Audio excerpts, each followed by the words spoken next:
മലബാറിന്റെ വിദ്യാഭ്യാസ തൊഴിൽ വികസന മേഖലകളിലെ പിന്നോക്കാവസ്ഥ പരിഹരിക്കുന്നതിനായി വിവിധ ആവശ്യങ്ങൾ ഉന്നയിച്ച ഡോക്ടർ കെ.എൻ. കുറുപ്പ് 10 ദിവസത്തെ സന്ദർശനത്തിനായി ഒമാനിലെ മസ്കറ്റിലെത്തി. ഒമാനിൽ ഞാനിന്ന് ഏർപ്പെട്ടിട്ടുള്ള കാര്യങ്ങൾ ജനങ്ങളെ അറിയിക്കാനുള്ള പ്രവാസികളുടെ ഇടയിലും കൂടി ആശയത്തിപ്പെടുന്ന ഒരു കാര്യം. കാസർഗോഡ് ചന്ദ്രഗിരി പുഴയുടെ വടക്ക് ഭാഗത്ത് 32 ഗ്രാമങ്ങൾ കേരളത്തിലെ ഏറ്റവും പിന്നോക്കാവസ്ഥയിലാണ്. അതിൻ്റെ ചരിത്രവും കേരള ചരിത്രവുമായിട്ട് ബന്ധപ്പെടുത്തിയിട്ടില്ല. ഞാൻ ഇലക്ഷന് നിൽക്കണമെന്ന് വിചാരിക്കുന്നു വെള്ളിക്കുന്നിൽ. പിന്നെ ഞാൻ സ്വയം പിൻവലിക്കുകയും ചെയ്തിട്ട്. കാരണം വയനാട്ടിലൊരു സർവകലാശാല വേണം, എന്നാൽ മാത്രമേ ട്രൈബൽ യൂണിവേഴ്സിറ്റി വേണം. അതിൻ്റെ കേന്ദ്രം കാസർഗോഡ് മഞ്ചേശ്വരം വേണമെന്നുള്ളത്, അതുപോലെ മറ്റ് ആദിവാസികൾ അധികമുള്ള ഗ്രാമങ്ങളിൽ വേണമെന്നുള്ള വിചാരിക്കും. പിന്നെ മലബാർ ഏറ്റവും പിന്നോക്കാവസ്ഥയിലാണ് വിദ്യാഭ്യാസ കാര്യത്തിൽ. കാരണം കോഴ്സുകളുടെ എണ്ണം നോക്കിയാൽ ഉയർന്ന കോഴ്സുകൾ MSc തുടങ്ങിയിട്ടുള്ള കോഴ്സുകൾ തിരുവനന്തപുരത്ത് അധികവും കാസർഗോഡ് വയനാട് പ്രദേശങ്ങളിൽ വളരെ കുറവുമാണ്.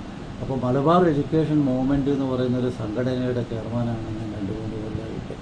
അപ്പോൾ ആ ആശയങ്ങൾ പ്രചരിപ്പിക്കുക എന്നുള്ളൊരു വരവിന് ഉദ്ദേശമുണ്ട്. ആശയങ്ങൾ പ്രവാസികളും കൂടി അറിയണം. മലബാറിൽ മാത്രമാണ് മുന്നോട്ട് വരാനുള്ളൊരു ആഗ്രഹത്തിൻ്റെ ഭാഗമായിട്ടാണ് ഞാൻ മലബാറിന് ഈ പിന്നോക്കാവസ്ഥ വരാനുള്ള പ്രധാന കാരണം എന്തായിരിക്കും സാർ വിചാരിക്കുന്നത്? പ്രധാന കാരണം കൊളോണിയൽ ഭരണമാണ്. അതേസമയത്ത് തിരുക്കൊച്ചിയിൽ രാജാവ് ട്രിബ്യൂട്ട് കൊടുത്താൽ മതി, 5,000-10,000 രൂപ സാഹിബിന് കൊടുക്കേണ്ടത് കൊടുത്താൽ സാഹിബ് മുണ്ടാതെ ഇരുന്നോട് ഇവർക്ക് എന്ത് വേണമെങ്കിലും ഭരണം ചെയ്യാം. മിഷനറിമാർ വന്നു അവിടെ 1700-കളിൽ തന്നെ ഈ തെക്കൻ ഭാഗത്ത് മിഷനറിമാർ വരികയും പള്ളിയും പള്ളിക്കൂടവും ഒന്നിച്ചിട്ട് പോകണമെന്നുള്ള ആശയം പ്രചരിപ്പിക്കുകയും ചെയ്തു. അതേസമയത്ത് മലബാറിൽ മിഷനറി പ്രവർത്തനം വരുന്നത് 1850-കളിലാണ്, ബാസൽ മിഷൻ. ഇപ്പം ബാസൽ മിഷൻ വന്നിട്ട് കുറച്ച് സ്കൂളുകളും പാർസി സ്കൂളും എല്ലാം ഉണ്ടാക്കിയത് കൊണ്ടാണ് വിദ്യാഭ്യാസ പ്രവർത്തനം ഉണ്ടായിട്ടുള്ളത്. അപ്പോൾ ഈ കണ്ടിന്യൂയിറ്റി പിന്നെയും വന്നു. കാസർഗോഡിലെന്ന് പറഞ്ഞാൽ ഏറ്റവും യാഥാസ്ഥിതിക സമൂഹങ്ങളുടെ, മുസ്ലിമായാലും ഹിന്ദുക്കളായാലും ജാതി വ്യവസ്ഥ ഇതെല്ലാം ഏറ്റവും ഇന്നും കടുകട്ടിയാണ് അവിടെ. ബാസൽ മിഷൻ റിപ്പോർട്ടുകളെല്ലാം അത് പറയുന്നുണ്ട് അങ്ങനത്തെ ജാതി വ്യവസ്ഥ. അപ്പോൾ ഇന്നാണെങ്കിലും നമ്മൾ സ്വാതന്ത്ര്യത്തെ ആനന്ദതീർത്ഥൻ സ്വാമി, അദ്ദേഹത്തിൻ്റെ പൊലയ സ്വാമി എന്നാണ് വിളിക്കല്, ഓരോ ചായപ്പൊടിയിലും പോയിട്ട് അവിടെ മൺപാത്രങ്ങളിലെല്ലാം ചായ കൊടുക്കുന്ന ആ രീതിക്കെതിരായിട്ട് ഫൈറ്റ് ചെയ്തിട്ട് ജയിലിൽ കിടന്ന് കഴിയുന്നത് അദ്ദേഹത്തിൻ്റെ ആശ്രമം. അപ്പോൾ അതിൻ്റെ കാരണം എന്നുള്ള നവോത്ഥാന മൂവ്മെൻറ്റുകൾ അവിടെ ഉണ്ടായില്ല. ഞാൻ ജർമ്മനിയിൽ എന്തുകൊണ്ട് കാസർഗോഡ് പിന്നോക്കം എന്ന ഒരു സെമിനാർ നടത്തിയപ്പോൾ ഞാനവിടെ പറഞ്ഞൊരു കാര്യം, ചന്ദ്രഗിരി പുഴയുടെ തെക്ക് ഭാഗങ്ങളിൽ കേരള പ്രദേശ് കോൺഗ്രസ് കമ്മിറ്റി എന്ന് പറഞ്ഞാൽ മാർക്സിസം ലെനിനിസമുള്ള 1934 മുതലുള്ള സമിതിയാണ്. അവർ കർഷക പ്രസ്ഥാനത്തിലേക്ക് നേതൃത്വം കൊടുത്തു, സോഷ്യലിസം വേണമെന്ന് പറഞ്ഞു. ഇതെല്ലാം പറയുമ്പോൾ ചന്ദ്രഗിരി പുഴയുടെ ഭാഗങ്ങളിൽ, അതായത് കാര്യംകോട് പയസിനി പുഴ മുതലുള്ള കാസർഗോഡ് താലൂക്കിൽ കർണാടക പ്രദേശ് കോൺഗ്രസ് കമ്മിറ്റി. കർണാടക പ്രദേശ് കോൺഗ്രസ് കമ്മിറ്റി എന്ന് പറഞ്ഞാൽ ആശയപരമായിട്ട് അവർക്ക് മാറ്റമില്ല, ഇവിടെ മാറി. പിന്നോക്കാവസ്ഥയുടെ കാരണം ജമ്മിമാർ തന്നെ 2 നിലവാരത്തിലാണ്. മലബാറിലെ ജമ്മിയുടെ സ്വത്താണ് ഭൂമി. മണ്ണിൻ്റെ ഉടമ ആരാണെന്ന് ചോദിച്ചാൽ ജമ്മി എന്ന് പറയും. കാസർഗോഡ് മണ്ണിൻ്റെ ഉടമ സർക്കാരാണ്, അത് വിജയനഗര സിസ്റ്റപ്രകാരമാണ്. അപ്പം ജമ്മിമാർ ഒരു കണക്കിൽ കുടിയാന്മാരാണ് ഇവിടെ, സർക്കാരിൻ്റെ കുടിയാന്മാർ. ഇവിടെ ജന്മി സ്വന്തം മണ്ണിൻ്റെ അവകാശമാണ്. അപ്പോൾ നികുതി വ്യവസ്ഥയിൽ മാറ്റങ്ങൾ വന്നു. ഇതൊന്നും നമ്മളെ പഠന മേഖലകളിൽ എവിടെയും വന്നിട്ടില്ല. ഞാനിതാ ഭൂകുത്തകയും കാർഷിക ബന്ധങ്ങളെന്ന് പറഞ്ഞിട്ടൊരു പുസ്തകം ഇന്ത്യൻ കൗൺസിൽ ഓഫ് ഹിസ്റ്റോറിക്കൽ റിസർച്ചിന് വേണ്ടി ഇംഗ്ലീഷിൽ ചെയ്തതിൻ്റെ മലയാളമാണ്. അപ്പോൾ അതിൽ ഈ കാര്യങ്ങളെല്ലാം പറയുന്നുണ്ട്.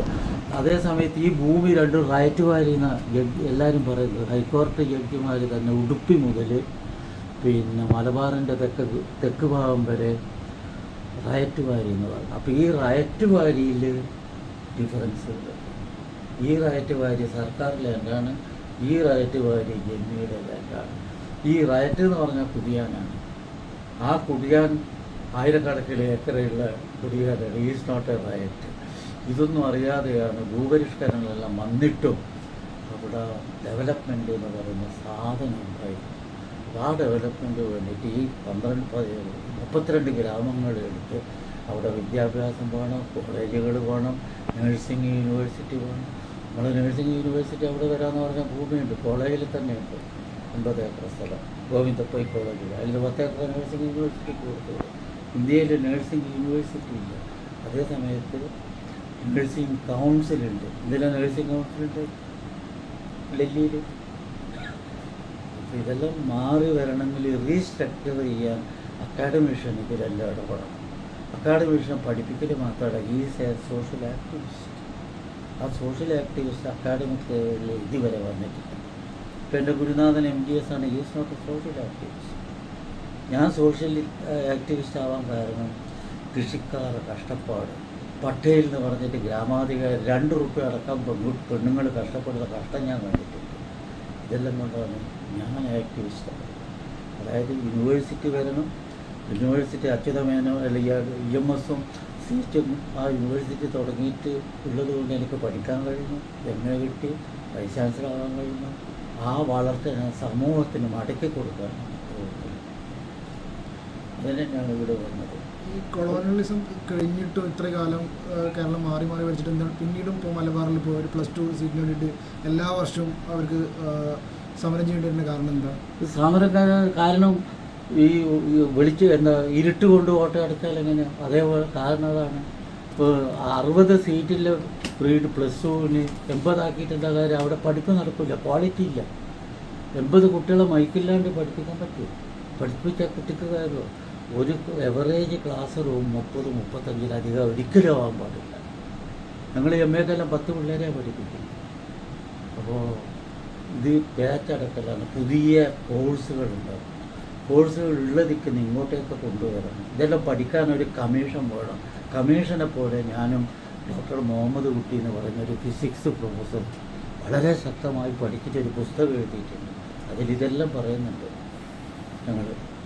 ഈ സാറിപ്പോൾ മലപ്പുറം ജില്ല വിഭജനത്തിനെ പറ്റി സംസാരിക്കുന്നത്, അപ്പോൾ ഈ വിദ്യാഭ്യാസ മേഖലയിൽ ഉണ്ടാവുന്നതും അതുമായി ബന്ധപ്പെട്ട് പറയാൻ പറ്റുന്നതാണോ? വിഭജനവും അതുമായി ബന്ധപ്പെട്ട് പറയാൻ? അല്ല, വിഭജനമുണ്ട്. എന്നാലേ വിദ്യാഭ്യാസ എണ്ണം വർദ്ധിക്കുള്ളൂ, എന്നാലേ കേന്ദ്ര ഗവൺമെൻറ്റിൻ്റെ ഫണ്ട് കിട്ടുള്ളൂ. വിദ്യാഭ്യാസം എന്ന് പറഞ്ഞാൽ 70 ഇന്ന് തുടങ്ങിയതല്ല, 68-ൽ EMS ജില്ല വായിച്ച സമയത്ത് ഭയങ്കര പ്രതിഷേധമുണ്ട്. എനിക്കറിയാം, ഞാനന്ന് MA വിദ്യാർത്ഥിയാണ്. അതിനുശേഷം ഞാനവിടെ അധ്യാപകനായിട്ട് വരുമ്പോൾ 75-ൽ മൂർക്കോത്ത് രാമണ്ണി, ഫസൽ ഗഫൂർ, ഞാനെല്ലാം അടക്കമുള്ള ഒരു സംഘടന ഇത് പറഞ്ഞിട്ടുണ്ട്. ജില്ല വിഭജിക്കൽ മാത്രമല്ല, ഇവിടെ ആലപ്പുഴ ഏറ്റവും ചെറിയ ജില്ലയാണ്, ഇത് ഏറ്റവും വലിയ ജില്ലയാണ്. ഇപ്പോൾ സബ് കളക്ടറിൻ്റെ ഐഡിയനെ എന്താങ്ങിയിട്ട് വിഭജിക്കണമെന്ന് അദ്ദേഹം പറഞ്ഞു. എന്തുകൊണ്ട് അദ്ദേഹം അത് പറഞ്ഞു? പഞ്ചായത്തുകൾ വിഭജിക്കേണ്ട ദിക്കിൽ നിങ്ങൾ വോട്ട് നോക്കിയിട്ട് എത്ര ആൾ മറ്റേ പാർട്ടിക്ക്, എത്ര ആൾ ഇന്ന പാർട്ടിക്ക് എന്നെല്ലാം നോക്കേണ്ടത്. ഭരണ സംവിധാനം ആളുകളെ ഇത് ചെയ്യണം.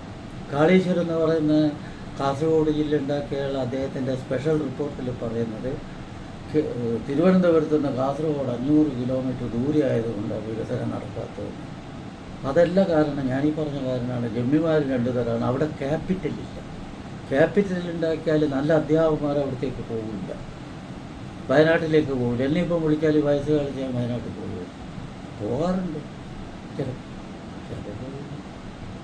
അപ്പം നല്ല അധ്യാപകന്മാരുണ്ടാക്കണം. വലിയ വലിയ ബിൽഡിങ്ങുകൾ കിട്ടിയിട്ടില്ല. ഞാൻ പല മുസ്ലിം സ്ഥാപനങ്ങളും കണ്ടിട്ടുണ്ട്. കുണിയേലൊരു സ്ഥാപനം കണ്ടു. ഇബ്രാഹിം ഹാജി എന്ന് പറയുന്ന ആൾ കോടികൾ ചിലവാക്കി ഉണ്ടാക്കില്ല. ഞാൻ അവിടുത്തെ സ്റ്റാഫുമായിട്ട് പരിചയപ്പെട്ടു. അവരാ സ്റ്റാൻഡേർഡില്ല. ഇൻ്റർനാഷണൽ ലുക്ക് വേണമെങ്കിൽ എഡ്യൂക്കേഷൻ ഹബ്ബാക്കണം എന്ന് പറഞ്ഞാൽ ആദ്യം അധ്യാപകനെ വളർത്തിയെടുക്കണം. അധ്യാപകനെ വളർത്തിയെടുക്കാണ്ട് ഹബ്ബ് എങ്ങനെ അവർ സായിപ്പ് വന്നിട്ട് നമ്മളെ പഠിപ്പിക്കും? ഒരിക്കലും സായിപ്പ് നമ്മളെ കൾച്ചറിനില്ല. മെക്കോളേൻ്റെ റിപ്പോർട്ട് കണ്ടിട്ടുണ്ടെങ്കിൽ എല്ലാവർക്കും അതറിയാം. അവരാണ് കൊളോണിയൽ വിദ്യാഭ്യാസം. അപ്പോൾ ഇതെല്ലാം പുതിയ മന്ത്രിസഭയ്ക്ക് ഒരു ദിവസം കൊണ്ട് മാന്ത്രിക പടിയല്ല, കാലങ്ങളെടുക്കണം. ഇപ്പോൾ കാലിക്കറ്റ് യൂണിവേഴ്സിറ്റി എടുക്കാൻ 68-ലാണ് വന്നത്. സ്വാതന്ത്ര്യം നേടിയിട്ട് എത്ര കൊല്ലം കഴിഞ്ഞു? ആ യൂണിവേഴ്സിറ്റി വന്നതോടുകൂടിയാണ് അവിടെ വിദ്യാഭ്യാസത്തിൻ്റെ സ്റ്റാൻഡേർഡ് വർദ്ധിക്കും. കുട്ടികൾക്ക് സെൻട്രൽ പരീക്ഷകൾ എഴുതി IAS IFS പോലത്തെ എല്ലാ കോഴ്സുകൾ പഠിക്കാൻ പോകും. ഉദ്യോഗസ്ഥന്മാർ ഞാൻ തന്നെ അവിടുത്തെ സ്റ്റുഡൻറ്റ്. ഈ ഭരണകൂടം ഈ പാഠപുസ്തകങ്ങൾ മാറ്റുന്നു, അവരുടെ ചിന്താഗതിക്കനുസരിച്ചിട്ടും അവരുടെ ഇതിനനുസരിച്ചിട്ടും പാഠപുസ്തകത്തിൽ ചരിത്രത്തെ മാറ്റി എഴുതുന്നു.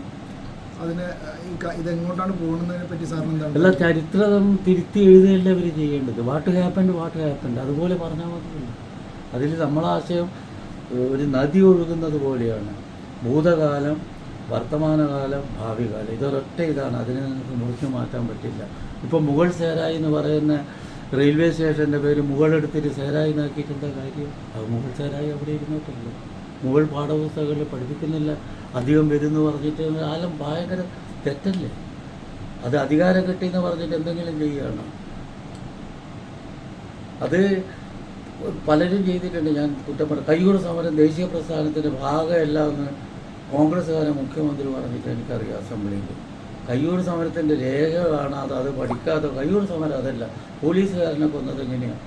അതിനെല്ലാം മാപ്പിള കലാപത്തിൽ പോലീസുകാരും ചത്തിട്ടുണ്ട്, എല്ലാവരും ചത്തിട്ടുണ്ട്. അതിൻ്റെ കാരണം എന്താണെന്ന് പഠിക്കണം.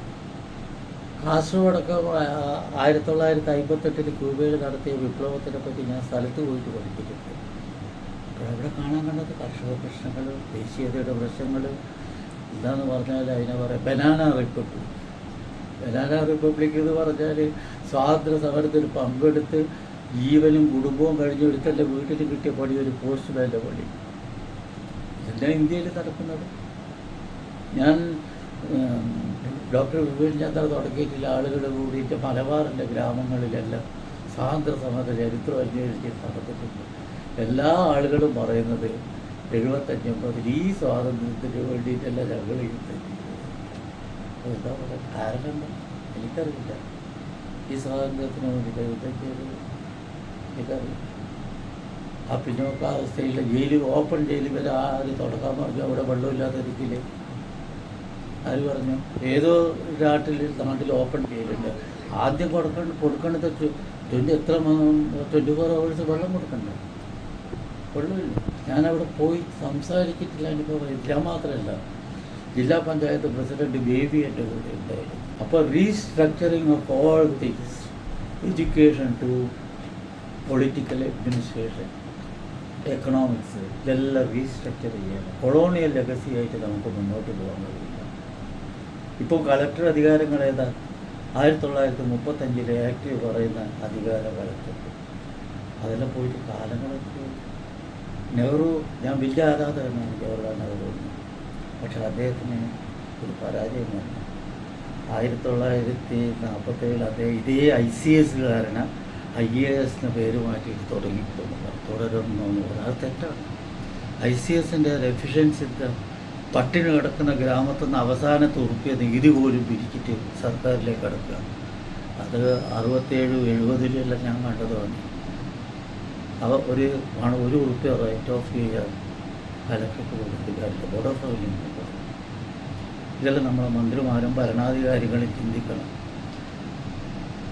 പുതിയ ഗവൺമെൻറ് വരുമ്പോൾ ഈ മലബാറിലെ ഈ വിദ്യാഭ്യാസ അതിനെതിരെ സാറിന് എന്താണ് മുന്നോട്ട് വെക്കാനുള്ളത്? മുന്നോട്ട് വെക്കാൻ എനിക്ക് റീസ്ട്രക്ചർ ചെയ്യണം. പുതിയ കോഴ്സുകൾ ഉണ്ടാക്കണം. 60 കുട്ടികളില്ലത് ഒരു 50-20 കൂടി പിടിക്കുമെന്ന് പറഞ്ഞിട്ട് സ്കൂളിലേക്ക് വിടുകയല്ല വേണ്ടത്. റീസ്ട്രക്ചർ ചെയ്യണം. പുതിയ കോഴ്സുകൾ കൊടുക്കണം. പുതിയ അധ്യാപകന്മാരെ കൊണ്ടുവരണം. എന്തുകൊണ്ട് ഒരു വിദ്യാഭ്യാസം 14 വയസ്സ് വരെ നിർബന്ധ വിദ്യാഭ്യാസം, സൗജന്യ നിർബന്ധ വിദ്യാഭ്യാസം കൊടുക്കണമെന്ന് ഭരണഘടനയുണ്ട്. പക്ഷേ ഇവർ മാറ്റിയിട്ട് എന്താ ചെയ്തത്? ഒരു വിദ്യാഭ്യാസത്തിന് വേണ്ടിയിട്ട് പുതിയ ഇത് കൊണ്ടുവന്നു. കാരണം ആദ്യത്തെ നടപ്പിലാക്കാൻ 30 ലക്ഷം അധ്യാപകന്മാരെ പോസ്റ്റ് ചെയ്യണം. ആ 30 ലക്ഷം അധ്യാപകന്മാരെ പോസ്റ്റ് ചെയ്യാൻ അവർ തയ്യാറല്ല. അപ്പോൾ വിദ്യാസംസ്കൃതി എന്തോ പറഞ്ഞിട്ടൊരു സാധനം കിട്ടും. എനിക്കറിയില്ല. വിദ്യാഭ്യാസ അവകാശ നിയമമുണ്ടെങ്കിലും കോൺസ്റ്റിറ്റ്യൂഷൻ പറയുന്നതല്ല. അത് അമെൻമെൻറ്റ് ചെയ്തു. കാരണം ഇത്രയും 30 ലക്ഷം അധ്യാപകന്മാർക്ക് പണം കൊടുക്കണം. ഇന്ന് നിങ്ങൾ കണ്ടില്ലേ, ഏതോ നേഴ്സുമാർ റിപ്പോർട്ട് 400 നേഴ്സുമാർ ഒരു ഹോസ്പിറ്റലിൽ ഒഴിഞ്ഞു കിടക്കാമെന്ന് റിപ്പോർട്ട് വേണ്ട. അത് പിന്നെ കോൺട്രാക്ട് അധ്യാപകന്മാർക്ക് ചെയ്യാൻ പറ്റില്ല. ഞാൻ പല സ്ഥലത്തും ഇൻസ്പെക്ഷന് പോയപ്പോൾ കോൺട്രാക്ട് അധ്യാപന സ്ഥിരം ജോലി കൊടുക്കണം. ഞാനൊരു റിപ്പോർട്ട് ജസ്റ്റിസ് ദിനേശൻ കമ്മീഷൻ്റെ കൂടെ പണിയെടുത്ത ആളാണ്. ജസ്റ്റിസ് ദിനേശൻ കമ്മീഷൻ ഈ സ്വാശ്രയ കോളേജുകളെ പറ്റി. ആ സ്വാശ്രയ കോളേജിൽ ഞങ്ങൾ പറഞ്ഞത് ഫിസിക്സും ബാക്കിയുള്ള പ്രൊഫസർമാർ റിട്ടയർ ആണെങ്കിൽ re employ them with their contract. 10-25,000 ഉറുപ്പിക കൊടുത്താൽ ദേ വുഡ് ബി ഹാപ്പി. ചെറുപ്പക്കാരനടുത്ത് PhD ലോൺ 25,000 കൊടുത്താൽ പോരാ. ഓൻ്റെ ഫിക്സഡ് ഇത് വേണം, ജോലി സ്ഥിരം വേണം. അവൻ്റെ ശമ്പളം കൊടുക്കണം. ബാക്കിയുള്ളവർ ആ കമ്മീഷൻ റിപ്പോർട്ട് എവിടെ പോകും? എല്ലാ പത്രങ്ങളും 1ാം തരം റിപ്പോർട്ട് എന്ന് പറഞ്ഞു. കാരണം ദിനേശൻ ഒരു സോഷ്യലിസ്റ്റ് ആശയമുള്ള ആളാണ്.